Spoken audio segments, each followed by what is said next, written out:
चलिए class start करते हैं फिर।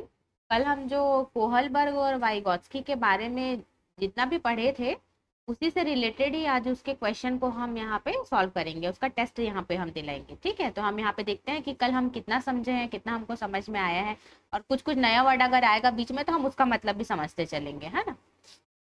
तो ये पहला क्वेश्चन है हमारा। यहाँ मैं भी पढ़ रही हूँ और आप भी पढ़िएगा, है ना। क्या लिखा है उसको पढ़ते हैं हम। समीपस्थ विकास क्षेत्र, जिसको जेडपीडी भी बोलते हैं, इसको कल बताई थी ना मैं। जेडपीडी भी बोलते हैं जिसको, है ना। तो जोन ऑफ प्रॉक्सिमल डेवलपमेंट, इसका फुल फॉर्म वही है, कल लिखाई थी मैं। अब उसका अर्थ क्या है ये बोल रहा है। अब हम ऑप्शन यहाँ पे पढ़ते हैं। हमारा पहला ऑप्शन है व्यवहार विधियों में निरंतरता का महत्व। दूसरा है एक बच्चा अपनी दीर्घकालिक क्षमताओं की तुलना में वर्तमान में क्या कर सकता है, इसके बीच का अंतर। तीसरा ऑप्शन हमारा एक बच्चा अपने दम पर क्या कर सकता है और दूसरे से अधिक जानकार की मदद से वे क्या कर सकते हैं, उसके बीच का अंतर। और चौथा ऑप्शन है अनुसंधान का एक क्षेत्र जो सुसंगत और उपयोगी शिक्षण और अधिगम सामग्री विकसित करने के लिए समर्पित है। तो इसका आंसर क्या होगा, जो है वो तीसरा ही होगा। तीसरा इसका सही आंसर, ऑप्शन 3। इसलिए क्योंकि हम कल पढ़े हुए हैं, है ना, अच्छे से, कि ये समीपस्थ विकास का क्षेत्र का मतलब क्या होता है। इसका एक्चुअल में मतलब ये वाला ही है जो तीसरा नंबर में लिखा हुआ है ना। एक बच्चा अपने दम पे क्या कर सकता है और वो दूसरे से कोई जानकारी मिल जाता है या दूसरा कोई उसके बारे में और बता देता है, उसको थोड़ा मदद कर देता है, तो वो बच्चा बेटर से बेस्ट करके दिखा देता है ना, और अच्छा करके दिखा देता है। तो उसी को क्या बोलते हैं, समीपस्थ विकास का क्षेत्र बोलते हैं, है ना। तो हम अगले क्वेश्चन में आते हैं। ये तो आप लोग को समझ में आ गया है।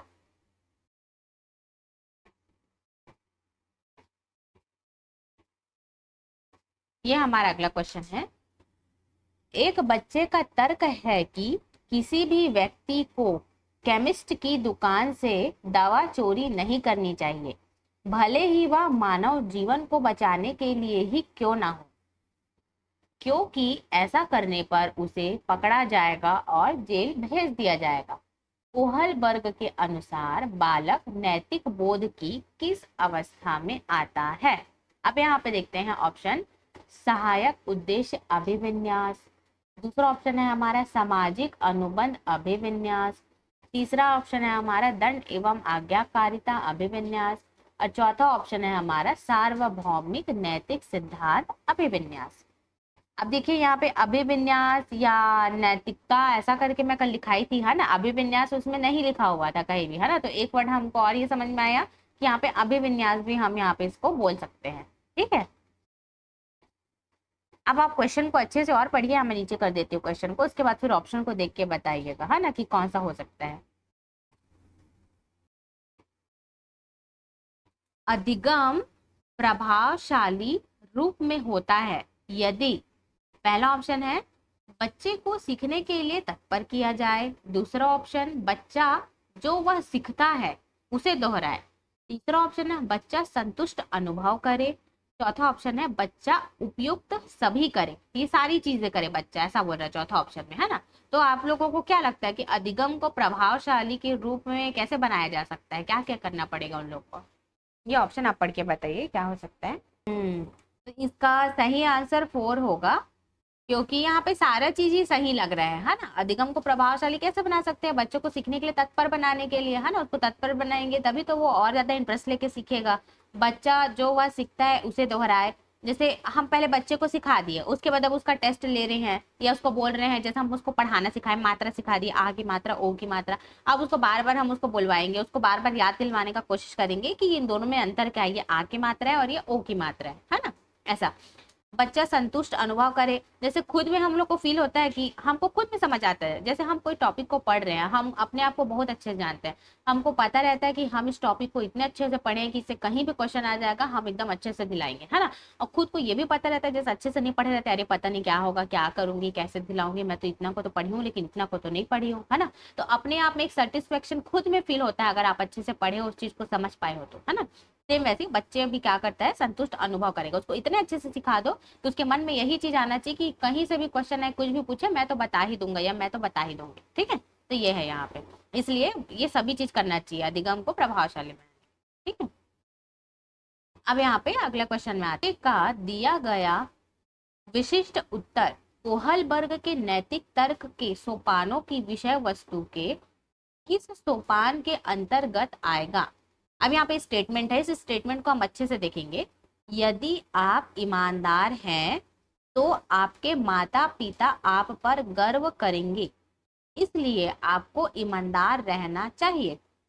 अब यहाँ पे देखते हैं यहाँ पे ऑप्शन क्या क्या है। पहला ऑप्शन है दंड आज्ञाकारिता अनुकूलन, दूसरा है सामाजिक संकुचन अनुकूलन, तीसरा है अच्छी लड़की अच्छा लड़का अनुकूलन, और चौथा है कानून और व्यवस्था अनुकूलन। तो सबसे पहले हमको इसमें से ये इसको छांटना है, जैसे ऑप्शन में क्लियर बता दिया है ना, यहाँ पे उप अवस्थाएं के सारे बात करे हैं, और यहाँ पे सब में देखना है यहाँ पे अनुकूलन अनुकूलन जोड़ दिया, तो इसमें हमको कंफ्यूज तो होना ही नहीं, हमको समझ में आ गया कि उप अवस्था का बात कर रहे हैं, है ना। अब हमको इसमें से छांटना है कि क्या क्या नहीं होगा। पहले आप उसको छांटिए कि ये तो होगा ही नहीं, ये तो होगा ही नहीं, फिर कहीं दो में आके आप अटकेंगे, उसके बाद आपको और समझ में आ जाएगा। हाँ, इसका सही आंसर सी ही है, अच्छी लड़की अच्छा लड़का अनुकूलन, क्योंकि यहाँ पे सब वही बात किया है ना, आप ईमानदार हैं, आपके माता पिता गर्व करेंगे, तो आपको ईमानदार रहना चाहिए। ये कोई एक गुड गर्ल गुड बॉय इस टाइप का बात करेगा, है ना। यहाँ पे तो कहीं इस टाइप का नहीं दिख रहा है हमको, दंड आज्ञाकारिता वाला, है ना, कहीं इस टाइप का बात नहीं हो रहा है, कहीं सामाजिक संकुचन वाला इससे रिलेटेड कहीं कुछ बात नहीं हो रहा है। ठीक है, कानून व्यवस्था का भी कहीं बात नहीं हो रहा है सिर्फ, तो इसीलिए क्या हो जाएगा अच्छी लड़की अच्छा लड़का अनुकूलन। तो ये हमारा क्या है सही आंसर है, ऑप्शन सी हमारा सही आंसर है। अब हम अगले क्वेश्चन में बढ़ते हैं। कोहलबर्ग के अनुसार किस अवस्था में नैतिकता बाह्य कारकों द्वारा निर्धारित होती है। पहला ऑप्शन है हमारा पूर्व पारंपरिक अवस्था, दूसरा ऑप्शन है पारंपरिक अवस्था, तीसरा है पश्चात पारंपरिक अवस्था, और डी है उपरोक्त में से कोई नहीं। अब यहाँ पे देखिए पश्चात मतलब वो उत्तर है ना, जैसे पूर्व और उत्तर हम बोले थे ना, तो वैसे ही कहीं भी कुछ भी वर्ड दे देता है, तो ऐसे ये पश्चात दे दिया तो हम उसको समझ जाएंगे, है ना। अब यहाँ पे चारों ऑप्शन में से कौन सा होगा ये बता दीजिए आप क्वेश्चन को एक बार पढ़ के। इसका इसका सही आंसर हो जाएगा ए, हो जाएगा पूर्व पारंपरिक अवस्था, है ना। अब इसके लिए हमको ना ये जानना पड़ेगा कि पूर्व पारंपरिक अवस्था के अंदर दो और उप अवस्थाएं थी, और उसका नाम क्या क्या था उप अवस्थाएं का। पहली उप अवस्था का क्या नाम था, हाँ, और दूसरे का क्या नाम था। हाँ, तो उसका वही था, मतलब जैसे को तैसा वाला, है ना, बच्चा वैसे ही करता है ना, टीट फॉर टैट वाला। तो अब उसमें क्या करना है, अब यही वाला तो पूर्व पारंपरिक अवस्था में यही दो दो चीजें हैं। अब यहाँ पे नैतिकता जो है वो बाह्य कारक द्वारा निर्धारित होती है। इसका मतलब क्या है, बाह्य कारक द्वारा निर्धारित मतलब दंड और आज्ञाकारिता, मतलब जैसे कि उसके टीचर उसको कुछ बोल रही है, वो अपने से सब चीज को नहीं कर रहा है ना, वो कुछ काम को कर रहा है बच्चा, वो इसलिए कि मेरे को कहीं दंड ना मिल जाए, इसलिए वो उस आज्ञा का पालन कर रहा है ना, वो अपने अंदर से उसका नहीं आया, तो वही बाह्य कारक हुआ। बाह्य कारक यहाँ पे कौन हो गए, टीचर हो गए, टीचर या उसके मम्मी पापा हो गए, है ना। सेम वैसे क्या हो गया, जैसे को तैसा वाला था जो साधनात्मक सापेक्षवादी उन्मूलता था, है ना। अब उसमें भी क्या है, जब तक उसके साथ बच्चे के साथ कोई कुछ करेगा नहीं, मतलब जैसे कि कोई उसका पेंसिल चोरी कर लिया या इरेजर चोरी कर लिया या उसको मारपीट दिया, है ना, इस टाइप का, तो जैसे को तैसा वाला वो वैसा कर लिया ना, उसके साथ बुरा किया, तो उसको भी उसके साथ बुरा करने का मन करेगा। अब ये मेरे को एक झापड़ मारा, मैं भी उसको एक झापड़ मारूंगा बोलेगा वो, ठीक है। बच्चे लोग तो ऐसे ही होते हैं ना। और सेम ऐसे ही बुरे चीज के लिए हुआ, और सेम ऐसे अच्छे चीज के लिए भी हो सकता है। जैसे कि क्या पता कोई उसका बच्चे का कोई फ्रेंड है, वो उसके साथ टिफिन शेयर किया आगे से, है ना, वो बोला कि मेरा टिफिन खा सकते हो, ऐसा करके बच्चे लोग में होता है ना टिफिन शेयर करते हैं। तो वो क्या हुआ, वो देखा कि अरे ये मेरे साथ तो ऐसा किया है, ये मेरे को टिफिन दिया है, अपना टिफिन शेयर किया, अब मैं भी इसके साथ अपना टिफिन शेयर करूंगा, तो वो जैसा किया उसके उसके लिए भी वो वैसा ही किया ना, है ना। तो ये जरूरी नहीं जैसे को तैसा मतलब वो बुरे चीज के लिए हो, वो अच्छी चीज के लिए भी हो सकता है, जैसे को तैसा, ठीक है। तो ये भी बाह्य कारक हुआ, ये चीज अपने से तो नहीं आया उसके अंदर, वो किसी को देख के सीखा, जब तक उसके साथ कुछ ऐसा हुआ नहीं वो अपने आप को चेंज नहीं करा। तो ये दोनों चीजें जो है वो बाह्य कारक है, बाहर से कुछ चीज हुआ तब वो बच्चा इस टाइप का किया, है ना। दंड और आज्ञाकारिता भी और साधनात्मक सापेक्षवादी उन्मूलता भी, ये दोनों चीज, इसलिए वहां पे क्या हो जाएगा, इसका ऑप्शन, इसका जो सही आंसर है वो हो जाएगा हमारा पूर्व पारंपरिक अवस्था हो जाएगा। बाकी सारे और जो 2 अवस्थाएं थे उसके अंदर में हर चीज जो है ना, आप बाकी सारी चीजें फिर वो अपने से आती है, उसके अंदर अपने से सारा चीज डेवलप होता है। तो ये है इसका सही आंसर हमारा दूसरा नंबर का पूर्व पारंपरिक अवस्था। कोहलबर्ग के सिद्धांत के अनुसार कौन सी अवस्था में एक व्यक्ति का निर्णय दूसरों के अनुमोदन, पारिवारिक आकांक्षाओं, पारंपरिक मूल्यों एवं समाज के नियमों पर आधारित होता है? पहला है पूर्व पारंपरिक, दूसरा ऑप्शन है पारंपरिक, तीसरा ऑप्शन है पश्च पारंपरिक और चौथा ऑप्शन है पूर्व पश्च पारंपरिक। तो क्वेश्चन को एक बार और अच्छे से पढ़ लीजिए, उसके बाद फिर बताइएगा ऑप्शन कौन सा सही होगा। पहले ना ये पूर्व पारंपरिक तो होगा नहीं, है ना, क्योंकि इसमें कहीं भी वही वाला हमको याद रखना है, द्वीप अवस्था वाला को ही हमको याद रखना है ना, हम उसी से उसको ज्यादा अच्छे से हम इसको डिफरेंस कर पाएंगे एक दूसरे में। तो पूर्व पारंपरिक इसलिए नहीं होगा क्योंकि दंड आ गया, कहीं भी बात नहीं किया है ना, जैसे को तैसा वाला भी कहीं बात नहीं किया है, तो ये पहला ऑप्शन तो हमारा हट गया। उसके बाद डी ऑप्शन भी हमारा हट गया, पूर्व पश्च पारंपरिक, हम तो कहीं भी स्टेप का पढ़े नहीं है ना, दोनों को मिला के भी बात नहीं कर सकता यहाँ पे, ठीक है, इसलिए डी ऑप्शन भी हट गया। अब हमारा 2 ऑप्शन बचता है बी और सी, पारंपरिक और पश्च पारंपरिक। अब उसके बाद हम आते हैं सी वाले में जो है पश्च पारंपरिक। पश्च पारंपरिक में क्या था, लास्ट का 2 था, 5वां और 6वें नंबर का याद करिए, बोर्ड को याद करिए, जो मैं बोर्ड में लिखी थी, जो टेबल बनाई थी उसको, लास्ट में सार्वभौमिक वाला था। सार्वभौमिक से रिलेटेड भी कहीं नहीं दिख रहा है यहाँ पे, है ना, कहीं भी महात्मा गांधी और मदर टेरेसा के कोई नियम कानून में चलने वाला, अपने का नुकसान करके, भले अपने का नुकसान हो लेकिन दूसरे का अच्छा करने वाला, है ना, ये सारी चीजें भी कहीं बात नहीं कर रहा है। कहाँ बात कर रहा है, पश्च पारंपरिक के अंदर 2 चीज थी, दोनों में कहीं बात नहीं कर रहे। तो हमारा इसका सही ऑप्शन जो हो जाएगा, इसका सही आंसर जो है वो है ऑप्शन बी, पारंपरिक। और उसको हम कैसे और समझ सकते हैं, अब इसके अंदर की उप अवस्थाओं को हम याद करते हैं। पारंपरिक की 2 उप अवस्थाएं थी, कौन कौन सी, तीसरे नंबर का और चौथे नंबर का, है ना। तो तीसरे नंबर का क्या था, गुड गर्ल गुड बॉय वाला था ना, अच्छा लड़का और अच्छी लड़की वाला था तीसरे नंबर का। और चौथे नंबर का उप अवस्था क्या था हमारा, जो समाज के अनुकूल व्यवहार करेगा, नियम को मानेगा, लॉ और ऑर्डर वाला, है ना, याद है रेड पेन में मैं लिखी थी लॉ और ऑर्डर वाला, है ना। तो यहाँ पे भी देखिए लॉ और ऑर्डर मतलब नियम कानून को मानना, तो यहाँ पे भी, यहाँ पे देखिए कहीं लिखा है ना समाज के नियमों पर आधारित, है ना। तो वैसे एक एक वर्ड को हमको पढ़ना है, इतना सारा लिखा करके हमको डरना नहीं, जैसे एक व्यक्ति का निर्णय दूसरे के अनुमोदन, हमको इसका मतलब को निकालना ही नहीं है कि ये क्या बोल रहा है, एक व्यक्ति का निर्णय दूसरे के अनुमोदन, पारिवारिक आकांक्षाओं, पारिवारिक मूल्यों, है ना। यहाँ पे देखिए पारंपरिक का बात हुआ है, पारंपरिक मूल्यों एवं समाज के नियमों, तो हमको इस लाइन को याद रखना है, पारंपरिक मूल्यों एवं समाज के नियमों पर आधारित होता है, ठीक है। यहाँ पे इतना सारा सब कुछ लिखा है, हमको उसमें ज्यादा नहीं करना है, हमको एक वर्ड को पकड़ना है और हमको ऑप्शन में ये देखना है कि क्या क्या ऑप्शन को हम हटा सकते हैं जो इससे कोई रिलेटेड नहीं है ना। तो ऐसे हमारा आंसर ये वाला निकल जाएगा, बी वाला, पारंपरिक। ये हम कैसे जाने, इसकी 2 उप अवस्थाएं थी, तीसरे नंबर का और चौथे नंबर का, उसको हम याद करके हमको समझ में आया कि वो जो समाज को नियम को पालन करता है, उसके अनुकूल व्यवहार करता है, लॉ और ऑर्डर वाला, तो वो आएगा, ठीक है। और देखिए यहाँ पे एक चीज का ज्यादा बात नहीं कर रहा है, अच्छा लड़का और अच्छी लड़की का ज्यादा बात नहीं कर रहा है ना, गुड गर्ल गुड बॉय का बात नहीं कर रहा है। लेकिन जो चौथे नंबर का था, जो समाज के अनुकूल जो व्यवहार करेगा, उसके बारे में तो यहाँ बात हुआ है ना, पारंपरिक मूल्य एवं समाज के नियमों पर आधारित, है ना। जरूरी नहीं है कि वो दोनों तीसरे नंबर और चौथे नंबर दोनों का बात करे, किसी एक का भी बात कर सकता है। तो यहाँ पे जो चौथे नंबर का था उसके बारे में वो ज्यादा बात कर रहे हैं, ठीक है। तो इसीलिए इसका आंसर क्या हो जाएगा हमारा, पारंपरिक हो जाएगा। निम्नलिखित में से किस स्तर पर निर्णय केवल व्यक्ति की अपनी आवश्यकताओं और धारणाओं पर आधारित होती है? पहला ऑप्शन है पूर्व पारंपरिक स्तर, दूसरा ऑप्शन है औपचारिक संक्रियात्मक स्तर, तीसरा है उत्तर पारंपरिक स्तर और चौथा है पारंपरिक स्तर। डी ऑप्शन हमारा क्या है, पारंपरिक स्तर, है ना। तो ये चारों में से कौन सा ऑप्शन सही होगा ये आप बताएंगे क्वेश्चन पे एक बार पढ़ के। इसका जो सही आंसर है वो है हमारा ए वाला, पूर्व पारंपरिक स्तर। इसका सही आंसर ए इसलिए होगा, पूर्व पारंपरिक स्तर इसलिए होगा क्योंकि हमको यहाँ पे क्या चीज को फोकस करना है, यहाँ पे क्या बोल रहा है,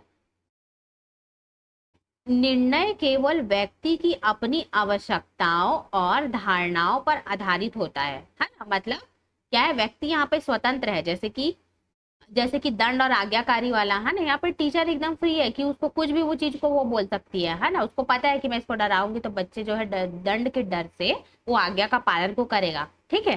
तो व्यक्ति की अपनी आवश्यकताओं और धारणाओं पर आधारित, इसको हमको याद रखना है। और जैसे को तैसा मतलब अच्छा के लिए भी और बुरा के लिए भी। तो बच्चा अपना कुछ धारणा बनाया ना, जैसे टिफिन शेयर करने वाला मैं बताई, उसका जो फ्रेंड है बच्चे का वो टिफिन शेयर करा, तो अपना कोई धारणा बनाया अपने मन में कि अरे ये तो कितना अच्छा है, ये तो टिफिन शेयर कर रहा है, मैं तो कभी टिफिन शेयर नहीं किया हूँ, अब मैं भी अपना टिफिन शेयर करूंगा। तो एक अच्छा चीज उसके अंदर डेवलप हुआ है ना, लेकिन वो धारणा जो है वो खुद से बनाया अपने मन में, और वो फ्री है, उसका कहीं फाउंडेशन नहीं है। ठीक है, तो यहाँ पे क्वेश्चन में यही बोल रहा है कि इस स्तर पर निर्णय केवल व्यक्ति की अपनी आवश्यकताओं और धारणाओं पर आधारित होता है। तो यहाँ पे क्या आ जाएगा, पूर्व पारंपरिक स्तर। इसका पहला ऑप्शन जो है वही हमारा सही आंसर। ठीक है, तो इस टाइप का क्वेश्चन देता है यदि कभी कभी के एग्जाम में हम लोग को कंफ्यूजन हो जाता है कि क्या होगा करके, है ना, तो हम उसको भी जैसे कि ये वाला ऑप्शन को, हाँ दंड और आज्ञाकारिता है ना, पूर्व पारंपरिक में दंड और आज्ञाकारिता भी है, और वो साधनात्मक सापेक्षवादी वाला भी है, जैसे को तैसा वाला भी। तो क्वेश्चन कभी कभी क्या पूछता है, जरूरी नहीं जैसे एक स्तर इसका, जैसे कि पूर्व पारंपरिक स्तर है ना, अब इसके अंदर दो उप अवस्थाएं हैं हमारी। अब वो दो जरूरी नहीं है कि अगर वो इस ऑप्शन को दिया है तो वो दोनों उप अवस्था के बारे में लिखे, वो कोई भी एक उप अवस्था के बारे में भी बात कर सकता है। जैसे कि इससे पहले वाले क्वेश्चन में पढ़े ना हम लोग, ये वाले में तो इसमें कहाँ वो बोला, इसमें सिर्फ एक ही चीज का बात किया, समाज के नियम कानून ये सब का बात किया है ना, एक अच्छा लड़का और अच्छी लड़की के बारे में कहाँ बात करा। हाँ, तो क्वेश्चन को ऐसे भी देगा, वो दोनों को एक साथ नहीं पूछेगा, वो एकदम अलग अलग पूछ सकता है, एक ही उपावस्था के बारे में वो बात कर सकता है ना। तो यहाँ पे भी सेम हो रहा है, यहाँ पे भी एक ही उपावस्था के बारे में बात हो रहा है, इसीलिए हमारा इसका आंसर जो हो जाएगा वो क्या हो जाएगा, पूर्व पारंपरिक स्तर हो जाएगा। तो हमको ऐसे समझना है उसको, क्वेश्चन को हमको पहले समझना पड़ेगा कि क्वेश्चन को बोल क्या रहा है ना, और उसके बाद हमको आंसर, ये जो ऑप्शन है उसको हम फिल्टर कर सकते हैं, जैसे औपचारिक संक्रियात्मक स्तर, ये तो कहीं से भी नहीं होगा ये वाला, है ना, ये तो पहले ही हम हटा दिए इसको ऑप्शन। तो हम ऐसे उसको समझ सकते हैं, एक एक वर्ड को पकड़ के हम उसको समझ सकते हैं। और यहाँ पे कोई समाज का नियम कानून का भी बात नहीं करा है ना, और जहाँ नियम कानून का बात नहीं करा है मतलब यहाँ पे हमारा जो पारंपरिक स्तर है वो भी नहीं आएगा, लॉ एंड ऑर्डर और अच्छा लड़का अच्छी लड़की, है ना, दोनों के बारे में कहाँ बात किया है, दोनों में से किसी के बारे में बात नहीं किया है। और जो तीसरे नंबर का था जिसके अंदर चौथा और पांचवा आता है, चौथा पांचवा कौन कौन सा, सामाजिक वाला, सामाजिक काम वाला, है ना, एम्बुलेंस वाला बताई थी, एक्सीडेंट हो जाता है तो वो क्या करता है, किसी की भलाई के लिए अगर झूठ बोलना है तो बोल सकते हैं, कोई प्रॉब्लम नहीं है ना, ये वाला पढ़े थे। सार्वभौमिक वाला पढ़े थे छठवें नंबर का, तो उससे रिलेटेड भी कहाँ कुछ लिखा है इसमें, दोनों से रिलेटेड भी नहीं लिखा है, तो इसलिए बच गया कौन सा, ये वाला पूर्व पारंपरिक स्तर बच गया ना, क्योंकि ये स्वतंत्र है, उसमें वो दोनों चीज में स्वतंत्र है, दंड और आज्ञाकारिता के लिए भी, और हमारा ये वाला विचार वाला, है ना, उसकी अपनी धारणा जो है, जैसे को तैसा वाला। क्वेश्चन अगला, राधा अपने बच्चे अद्विक से घर का काम पूरा करने के लिए कहती है, वह पूछता है कि इससे उसे क्या फायदा होगा। कोहल वर्ग के अनुसार आद्विक विकास की किस अवस्था में है। पहला ऑप्शन है हमारा आज्ञाकारिता और दंड अभिविन्यास, दूसरा ऑप्शन है सामाजिक व्यवस्था बनाए रखना, तीसरा है व्यक्तिवाद और विनिमय, और चौथा ऑप्शन है हमारा सामाजिक अनुबंध और व्यक्तिगत अधिकार। अभी चारों ऑप्शन में से कौन सा लग रहा है आप लोग को, कौन सा सही होगा। यदि देखो चारों ऑप्शन को देखिए आप लोग, है ना, जो थोड़ा बहुत भी इससे रिलेट कर रहा है, बच्चे से थोड़ा बहुत भी जो रिलेट कर रहा है वही इसका आंसर होगा। नहीं नहीं, फोर्थ नहीं होगा, क्योंकि यहाँ पे सामाजिक अनुबंध के साथ व्यक्तिगत अधिकार को जोड़ दिया है। देखिए एक चीज नोटिस किए आप, सामाजिक अनुबंध और व्यक्तिगत अधिकार बोल दिया है ना, यहाँ पे तो बच्चे को कोई नौकर टाइप का काम कराने वाला तो है नहीं, है ना, लेकिन उसको जानबूझ के इस टाइप का लिख दिया वो व्यक्तिगत अधिकार, तो ये नहीं होगा, ये डी ऑप्शन तो नहीं होगा। और यहाँ पे सी भी नहीं होगा, क्योंकि व्यक्तिवाद और विनिमय तो हम पढ़े ही नहीं है।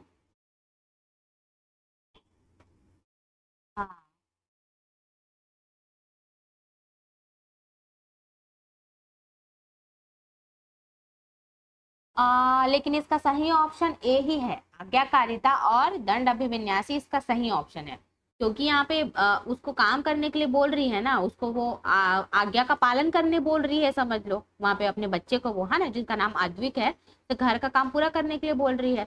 अब वहां पे बच्चा बोल रहा है कि इससे मेरे को क्या फायदा होगा, है ना, तो यहाँ पे हम लोग को थोड़ा सा अपना लॉजिक लगाना पड़ेगा, क्वेश्चन तो ये लोग कुछ भी ऐसी आए का बाय पूछते ही हैं, है ना, एकदम क्लियर क्लियर तो कुछ भी चीज को नहीं पूछेंगे, तो हमको वहीं पे ही अपना दिमाग लगाना पड़ेगा कि यहाँ पे उसकी मम्मी जो है उसको उसका आज्ञा का पालन करने बोल रही है ना। और यहाँ पे बच्चा पूछ रहा है कि उसको मेरे क्या फायदा होगा, मेरे को चॉकलेट मिलेगा या मेरे को क्या मिलेगा, या फिर उसकी मम्मी ये भी बोल सकती है अगर तुम काम नहीं करोगे तो तुमको फिर मैं दंड दूंगी, है ना, या तुमको बाहर का खाना खिलाने लेके नहीं जाऊंगी या चॉकलेट दूंगी। अपने में से कुछ हमको इस टाइप का बनाना पड़ेगा, सोचना पड़ेगा।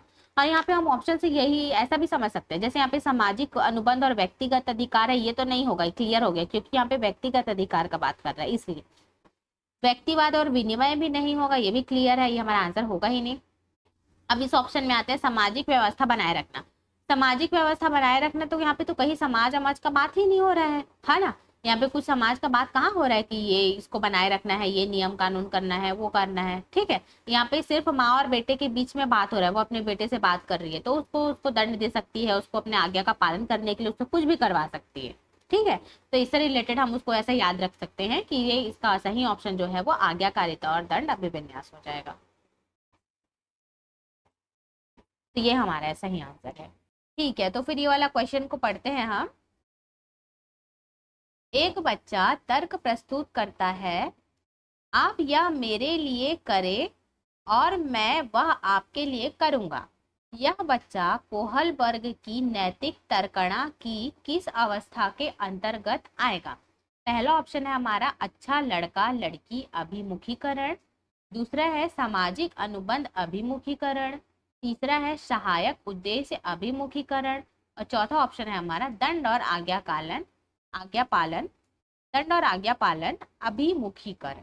अब ये चारों ऑप्शन में से कौन सा होगा? ये तो बहुत इजी, आप लोग को पढ़ के ही समझ में आ गया होगा, ये कौन सा आएगा इसमें से?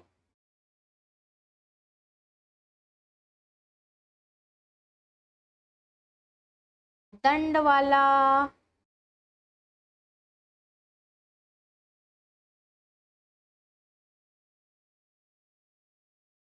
हाँ, जैसे को तैसा हो रहा है, ये टीट फॉर टैट वाला है। तो उसको क्या बोलते हैं? उसको जैसे को तैसा वाले को। हाँ, तो यही होगा सहायक उद्देश्य अभिमुखीकरण, इसका सही आंसर हो जाएगा सी हो जाएगा, सहायक उद्देश्य अभिमुखीकरण। क्योंकि यहाँ पे जैसे को तैसा बोल रहा है ना, आप यह मेरे लिए करें और मैं वहाँ आपके लिए करूंगा, है ना। तो कभी कभी इस टाइप को भी डायरेक्ट डायरेक्ट पूछेगा तो ये भी बन जाएगा, है ना। चलिए फिर हम अगले क्वेश्चन में आते हैं।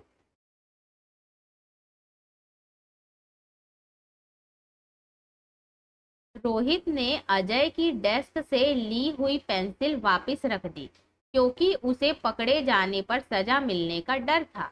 यह कोहलबर्ग के किस स्तर को बताता है? पहला है पूर्व परंपरागत स्तर, दूसरा है परंपरागत स्तर, तीसरा है उत्तर परंपरागत स्तर, और चौथा है पूर्व संक्रियात्मक स्तर। तो ये चारों में से कौन सा होगा? चारों ऑप्शन में से कौन सा सही है?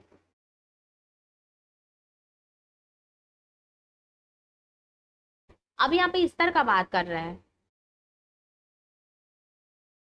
हाँ, इसका सही आंसर हो जाएगा हमारा एक पूर्व परंपरागत स्तर, है ना।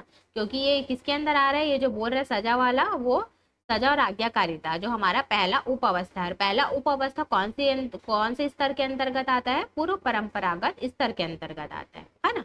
इसलिए हमारा सही आंसर क्या हो जाएगा? ए हो जाएगा। अब हम अगले क्वेश्चन में आते हैं। 9 वर्ष के बालक की नैतिक तर्कना आधारित होती है। पहला ऑप्शन है किसी कार्य के भौतिक परिणाम उसकी अच्छाई या बुराई को निर्धारित करते हैं। कोई कार्य सही होना इस बात पर निर्भर करता है कि उससे व्यक्ति को अपनी आवश्यकता पूर्ति होती है। तीसरा ऑप्शन है नियमों का पालन करने के बदले में कुछ लाभ मिलना चाहिए। चौथा ऑप्शन है सही कार्य वह है जो उस व्यक्ति के द्वारा किया जाए जो अन्य व्यक्तियों को अपने व्यवहार से प्रभावित करता है। तो चारों ऑप्शन में से कौन सा हो जाएगा इसका? ये थोड़ा अलग टाइप का क्वेश्चन है ना। इसमें ये सब ज्यादा लिखा हुआ है, इसके बारे में तो हम लोग उतना पढ़े नहीं है, लेकिन इस टाइप का क्वेश्चन भी आता है, इसलिए लेके आई हुई वाला क्वेश्चन। तो इसका जो सही आंसर है वो ए हो जाएगा। किसी कार्य के भौतिक परिणाम उसकी अच्छाई या बुराई को निर्धारित, ये निर्धारित लिखा है ना।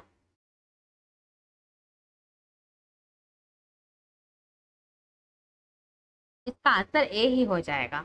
किसी कार्य के भौतिक परिणाम उसकी अच्छाई या बुराई को निर्धारित करते हैं। किसी कार्य को इसलिए करना क्योंकि दूसरे इसे स्वीकृति देते हैं। नैतिक विकास के डैश चरण को दर्शाता है।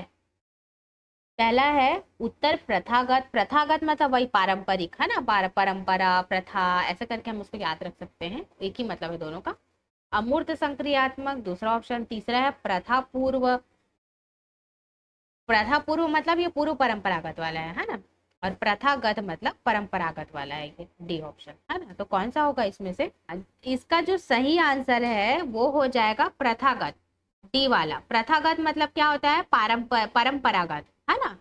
अब वो इसलिए होगा क्योंकि अब सबसे पहले जैसी मैं से बोलती हूँ ना, तो हम लोग उसका उप अवस्था को याद करेंगे। उप अवस्था में तीसरे नंबर की उप अवस्था थी गुड गर्ल गुड बॉय वाला था, है ना। अब एक अच्छा लड़का और एक अच्छी लड़की क्या करते हैं? जैसे बड़े कुछ हमको काम दे दिए, कुछ हमको बोल दिए हैं, तो छोटे क्या करते हैं? उसके आज्ञा का पालन करते हैं। और वो इसलिए क्योंकि उनको डर के कारण नहीं, उनको दंड मिलेगा इसलिए नहीं, वो इसलिए करते हैं क्योंकि उनको खुद को अच्छा बनना है। तो उनको अपने अंदर से आता है, पानी लाना मैं लेके आ जाती हूँ, मार्केट जाके सामान लेके आना है मैं लेके आ जाती हूँ, है ना। ये सारी चीजें होती है। तो किसी कार्य को इसलिए करना क्योंकि दूसरे इसे इसकी स्वीकृति देते हैं। स्वीकृति मतलब वो उसको कमांड कर रहे हैं, है ना, उसको कमांड दे रहे हैं कि जाओ आप ये करके आ जाओ, जाओ आप वो करके आओ। और क्योंकि बच्चे को अच्छा साबित होना है सबके सामने, है ना, वो प्रशंसा चाह रहा है उस चीज के लिए, वो चाह रहा है कि लोग मेरा तारीफ करें, है ना। तो इसलिए वो क्या हो जाएगा यहाँ पे? ये प्रथागत हो जाएगा। हाँ, तो इसके अंदर की जो उप अवस्था है ना थी उसको हम याद कर रहे हैं। गुड गर्ल गुड बॉय वाला ये परंपरागत के अंदर दो उप अवस्थाएं हैं, तीसरे नंबर का और चौथे नंबर का, है ना। तो तीसरे नंबर का क्या हो जाएगा हमारा? Good girl good boy. और चौथे नंबर का क्या था? लॉ एंड ऑर्डर वाला था, है ना। तो हमको ऐसे याद करना है। प्याजे के विकास को नियंत्रित करने वाले जैविक कारकों को महत्व दिया, जबकि वाइगॉत्स्की ने इसके महत्व का कारण बताया। पहला है चिंतन प्रक्रिया, और पहला ऑप्शन। दूसरा है सामाजिक संपर्क। तीसरा ऑप्शन है भौतिक कारक, और चौथा ऑप्शन है पर्यावरणीय कारक। इसको एकदम आराम से बता देंगे, कल के क्लास में पढ़े हैं ना वाइगॉत्स्की हमेशा किससे रिलेटेड रहता है। हाँ, इसका सही आंसर होगा हमारा बी, सामाजिक संपर्क, है ना। वाइगॉत्स्की का हमेशा रिलेशन है सामाजिक से, सामाजिक और सांस्कृतिक। जहां सामाजिक और सांस्कृतिक आपको दिखाई दे, चुपचाप आपको क्या करना है? वाइगॉत्स्की से रिलेट करना है ना। और जहां हमको लॉरेंस कोहलबर्ग दिखेगा वो नैतिकता से रहेगा, और जहां जीन प्याजे रहेगा वो संज्ञानात्मक से रहेगा। ठीक है, तो वाइगॉत्स्की है, इसलिए हमारा क्या हो जाएगा? हमारा सही आंसर जो है वो सामाजिक संपर्क। इसमें ज्यादा कुछ सोचने वाला बात ही नहीं, मतलब निकालने का जरूरत ही नहीं हमको, है, क्योंकि जहां वाइगॉत्स्की दिखा हमको दिमाग लगा लेना है कि सामाजिक ही होगा। इससे अब बहुत समय बचेगा एग्जाम में, क्योंकि जब बार बार ऐसी टाइप का क्वेश्चन को सॉल्व करेंगे दिमाग में एकदम बैठ जाएगा वाइगॉत्स्की मतलब सामाजिक। अब हम आते हैं अगले क्वेश्चन में। निम्न में से किसने जोर दिया कि व्यक्तिगत विकास को सामाजिक और सांस्कृतिक संदर्भ में बिना, यहाँ पे के आएगा, है ना, सामाजिक और सांस्कृतिक संदर्भ के बिना नहीं समझा जा सकता। तो ऑप्शन हमारा पहला लेव वाइगॉत्स्की, दूसरा ऑप्शन है जीन प्याजे, तीसरा है बी एफ स्किनर, और चौथा ऑप्शन है लॉरेंस कोहलबर्ग। तो कौन सा होगा इसमें से? हाँ, फर्स्ट ही होगा, लेव वाइगॉत्स्की, है ना। तो अब हम समझ गए, हम पढ़ लिए इसके बारे में, तो हमको इजी है अब जानना, है ना, अंतर करना इजी है। तो इसका सही ऑप्शन हो जाएगा हमारा लेव वाइगॉत्स्की, क्योंकि जहां सामाजिक और सांस्कृतिक बात हो रहा है वहां लेव वाइगॉत्स्की ही आएगा। अब हम अगले क्वेश्चन में आ जाते हैं। एक विशिष्ट संप्रत्यय को पढ़ाने हेतु एक अध्यापिका बच्चे को आधा हल किया हुआ उदाहरण देती है। इसको एकदम ध्यान से समझिएगा ना क्वेश्चन को। लेव वाइगॉत्स्की के अनुसार अध्यापिका किस रणनीति का इस्तेमाल कर रही है? वो बच्चे को जानबूझ के क्या कर रही है? एक उदाहरण को दी और उसको हाफ सॉल्व करी है ना, आधा हल की, पूरा नहीं हल करी है। पहला ऑप्शन है हमारा अवलोकन अधिगम, दूसरा ऑप्शन है हमारा पाड़, जिसको मचान भी बोलते हैं, कल पढ़ाया था मैंने, और तीसरा ऑप्शन है द्वंदात्मक अधिगम, और चौथा है हमारा अनुकूलन। तो अब इसमें से कौन सा होगा चारों ऑप्शन में? हाँ, यहाँ पे क्या हो जाएगा हमारा, ये हमारा इसका सही आंसर है पाड़, जिसको मचान भी बोलते हैं, है ना, पाड़ को। अब वो इसलिए पहला तो एक तो लॉजिक ये लगा सकते हैं कि हम कहीं भी वाइगॉत्स्की में ना तो हम अवलोकन अधिगम पढ़े हैं, ना द्वंद्वात्मक पढ़े, ना अनुकूलन पढ़े। अनुकूलन तो हम उसमें पढ़े थे, वो समायोजन, आत्मसातीकरण, है ना, ये सब वाला अनुकूलन था, है ना। तो इससे तो ये तीनों ऑप्शन तो होगा ही नहीं, हम एक ही चीज पढ़े हैं इसमें, पाड़ था, समीपस्थ विकास का क्षेत्र था, और अधिक जानकार अन्य था, है ना, तीन चीज पढ़े थे एक साथ हम।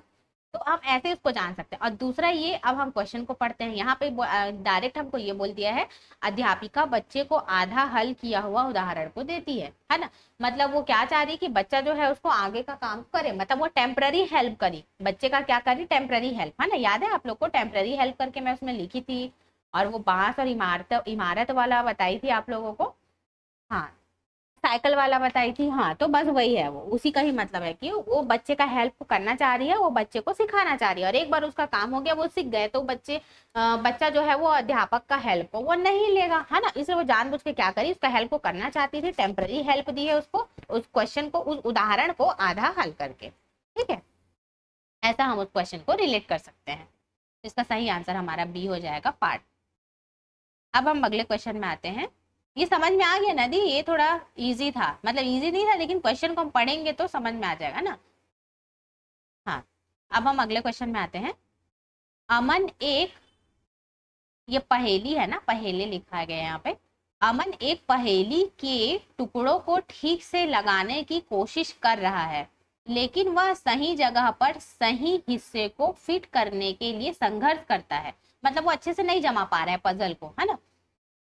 कैसे, क्या, क्यों के रूप में उसकी माँ उसे संकेत प्रदान करती है। लेव वाइगोत्स्की के सीखने के सिद्धांत के अनुसार सीखने की यह प्रक्रिया क्या करेगी या क्या कहलाएगी।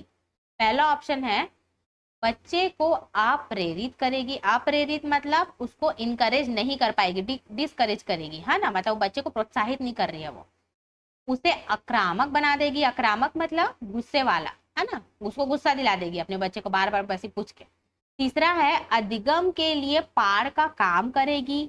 और डी क्या है, सीखने में मदद नहीं करेगी, जहां नहीं आएगा उसको और आप लोग को फोकस करना है ना, सीखने में मदद नहीं करेगी। अब ये चारों ऑप्शन में से कौन सा आप लोग को लग रहा है कि आप लेव वाइगोत्स्की में पढ़े हुए हैं।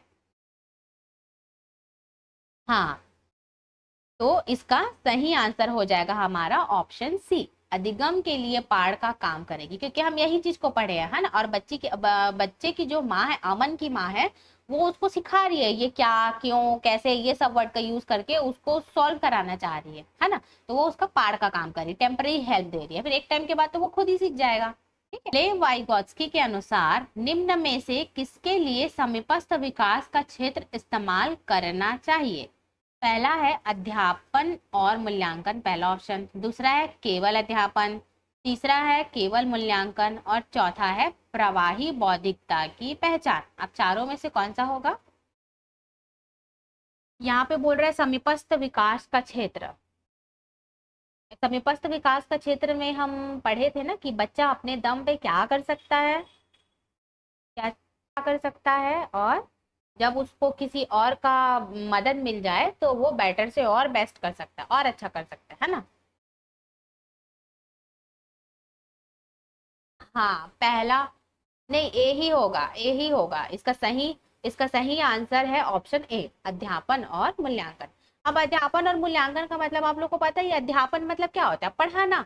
मूल्यांकन मतलब क्या होता है, जिसको पढ़ाए हुए हो उसका मूल्यांकन करना, कि वो बच्चा कितना सीख पाया, आप पढ़ाए हो उसको कितना सीख पाया है वो, है ना। तो दोनों चीज में ये यूज होगा, समीपस्थ विकास का क्षेत्र। ठीक है, अब जैसे आप उसका मूल्यांकन करेंगे, अध्यापन कर रहे हैं बच्चे को, तो हम लोग तो अपने बीएड में पढ़े भी है ना, जब भी हम किसी बच्चे को पढ़ा रहे हैं तो हम उसके पूर्व ज्ञान को पूछते हैं, है ना, उसको हिंट देते हैं। इसका मतलब तो यही है कि हम उसका हेल्प कर रहे हैं, है ना, उसको मदद कर रहे हैं, जिससे वो क्या कर सकता है और अच्छा आंसर दे सकता है। सेम वैसे मूल्यांकन में भी वो बच्चे को नहीं याद आ रहा है तो हम याद दिलाते हैं कि हम पढ़े थे, कल के क्लास में पढ़े थे, क्या हुआ था, है ना। तो इस हिसाब से हम उसको क्या बोल सकते हैं, अध्यापन और मूल्यांकन। अब हम अगले क्वेश्चन में आते हैं।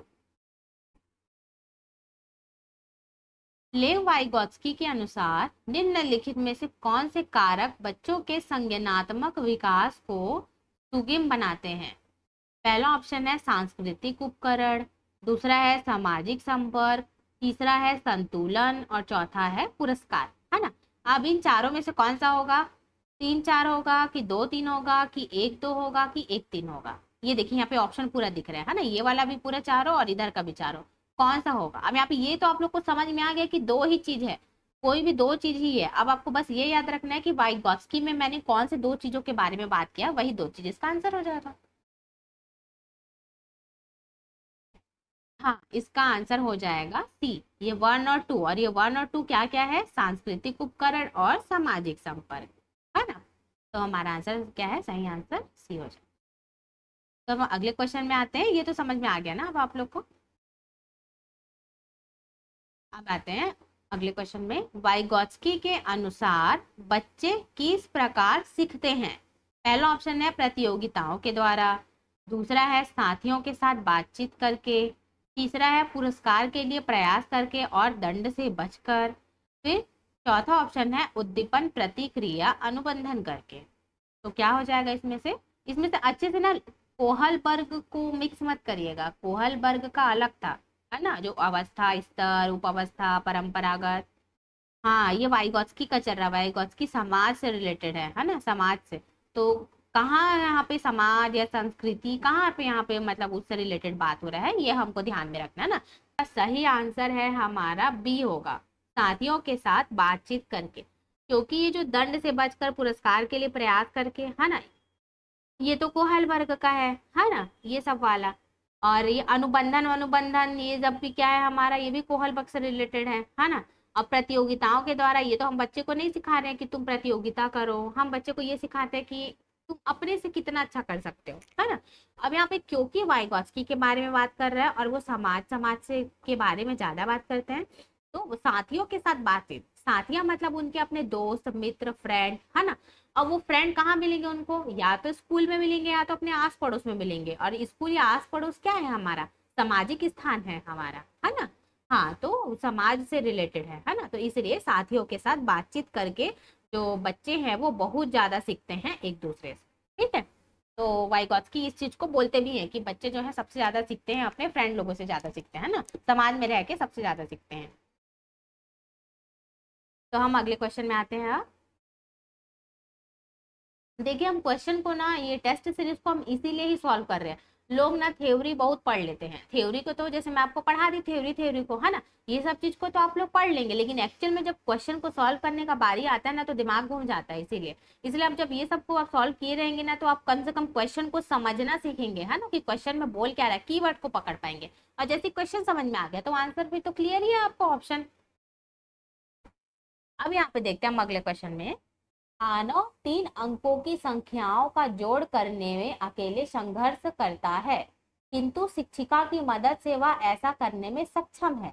लेव वाइगॉत्स्की के सिद्धांत के अनुसार यह क्या दर्शाता है? पहला है समीपस्थ विकास का क्षेत्र, दूसरा है पुनर्बलन, तीसरा है परिपक्वता और चौथा है प्रतीकवाद। तो इसमें से क्या हो जाएगा?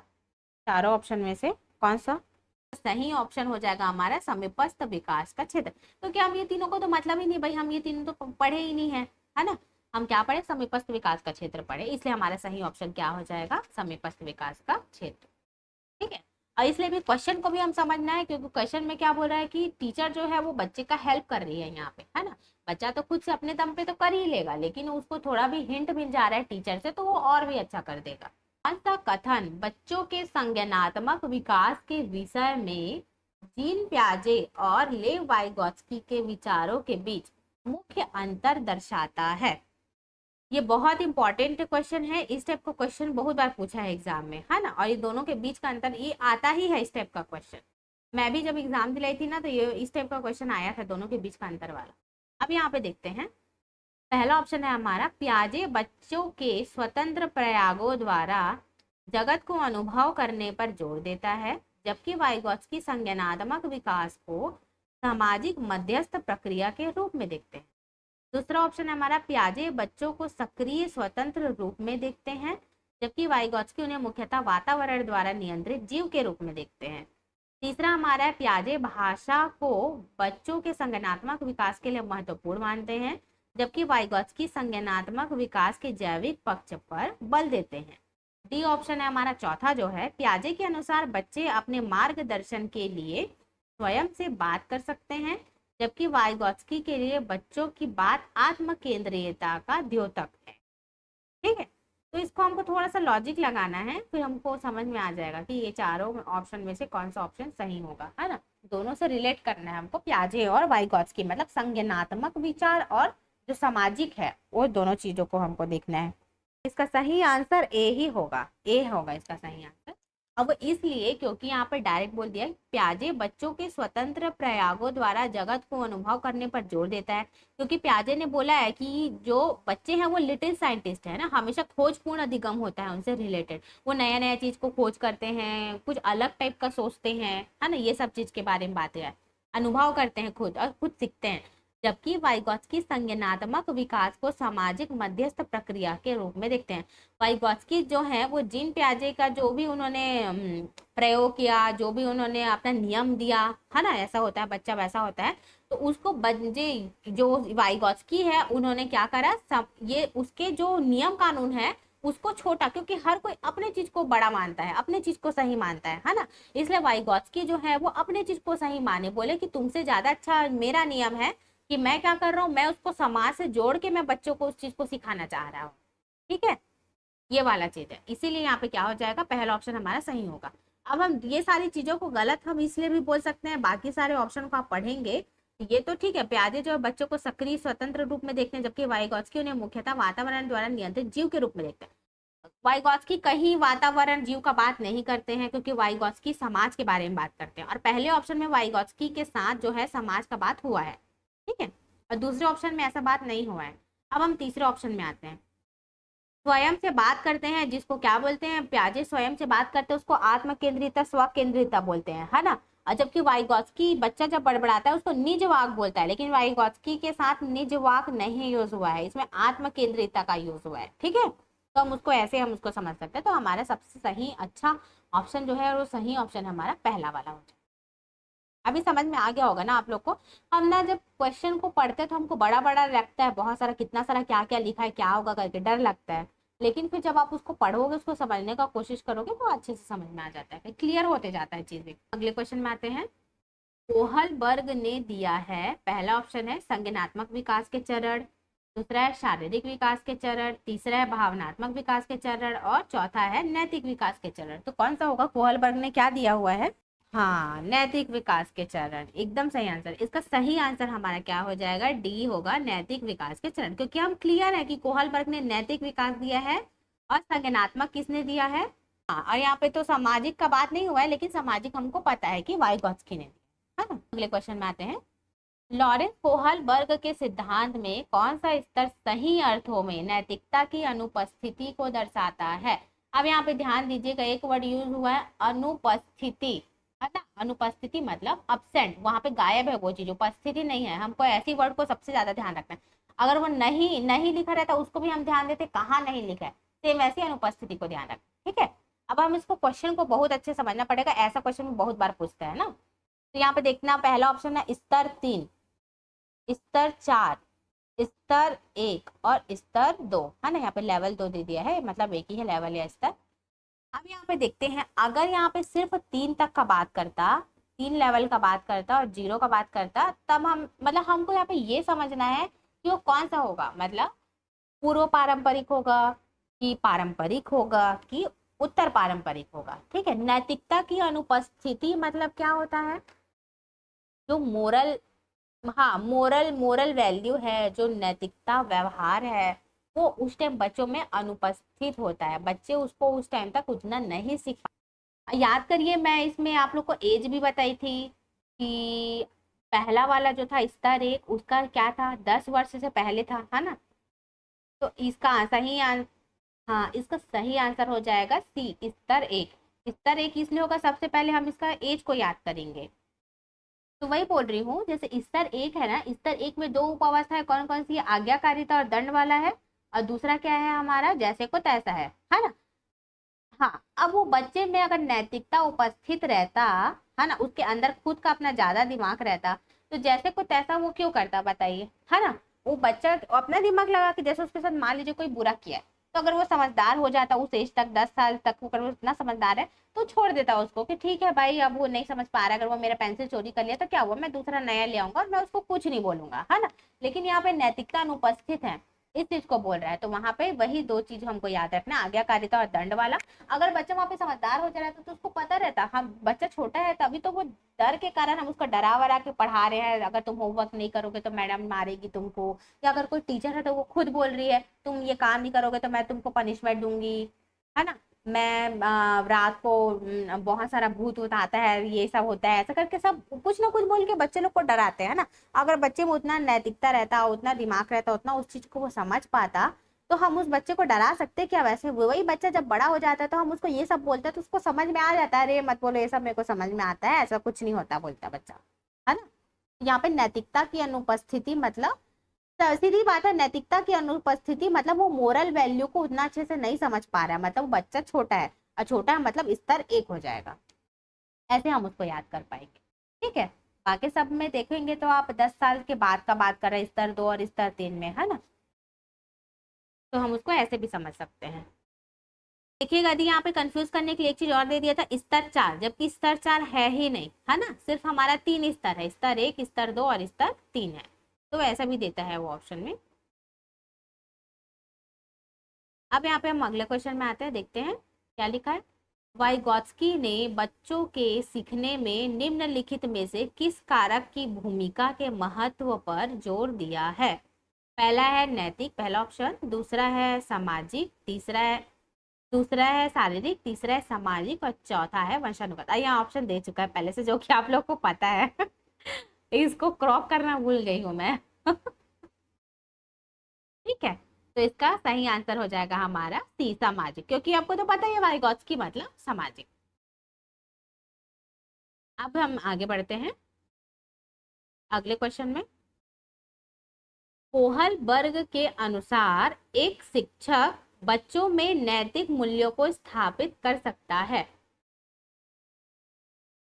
नैतिक मूल्यों को बच्चों को कैसे स्थापित करेगा बच्चों के दिमाग में, ये हम देखते हैं। पहला ऑप्शन है कैसे व्यवहार करना है पर सख्त निर्देश देना, दूसरा है उन्हें नैतिक मुद्दों पर चर्चा में शामिल करना, तीसरा है व्यवहार के स्पष्ट नियम बनाना, चौथा है धार्मिक शिक्षाओं को महत्व देना।